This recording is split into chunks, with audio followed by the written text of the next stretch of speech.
আগে চেক করো, তারপরে বিশ্বাস করবা, ঠিক কিনা? তাহলে এখন থেকে একটা কিছু শুনলে বিশ্বাস করবেন। একজন এসে বলল, ভাইজান আপনার মেয়েরা দেখলাম আরেক ছেলের সাথে বাজারে ঘোরাফেরা করে, ওই রমনার বটমূলে দেখলাম আপনার মেয়ে আরেক ছেলেরে নিয়ে ফষ্টি নষ্টি করে, লোকের কথা বিশ্বাস করে বাসায় যে মেয়ের চুলের মধ্যে ধরে মাইর, আইজো মায়ের কাইলো মাইর। এরকম হইতে পারে না? হয়তো ওই লোক আপনার মেয়ের মতো দেখতে আরেক মেয়েকে দেখছিল।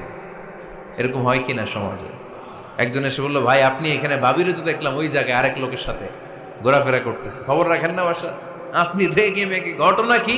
আমার খেয়ে আমার পরে আরেকজনের সাথে, যে এই বাড়িতে যে মায়ের, কোনো কথা নেই।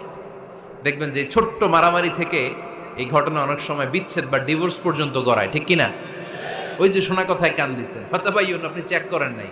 হয়তো আপনার স্ত্রীর মতো দেখতে বা আপনার স্ত্রী যে জামা পরে, যে পোশাক পরে, এরকম পোশাক পরে আরেক নারীকে দেখছে, আপনার বউ না এটা।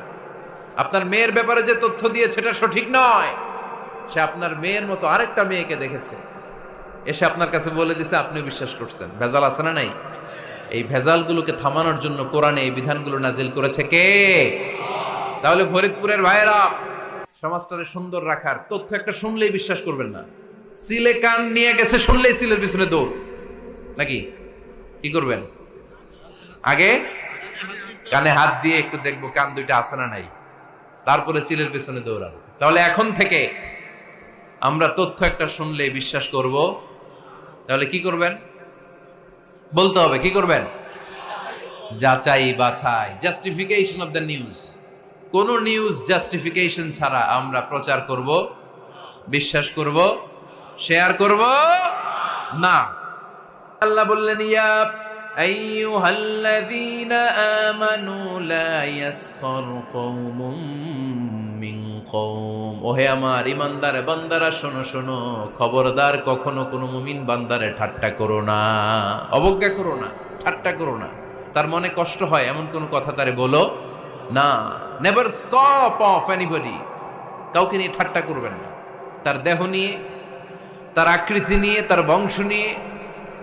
এক লোকের বাবা ছিল চোর, কিন্তু তার ছেলে অনেক ভালো। আপনি কি তারা বলতে পারবেন তুই চোরের ঘরের চোর? বলতে পারবেন? চুরি করছে বাবা, ওর কি দোষ? কথা বলেন। এগুলো কবিরা গুনাহ। আওয়াজ করে বলেন তো, কি গুনাহ?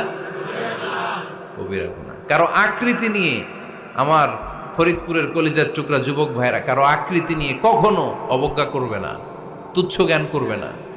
এটা কবিরা গুনাহ, এটা আল্লাহ খুব অপছন্দ করেন। এর কারণ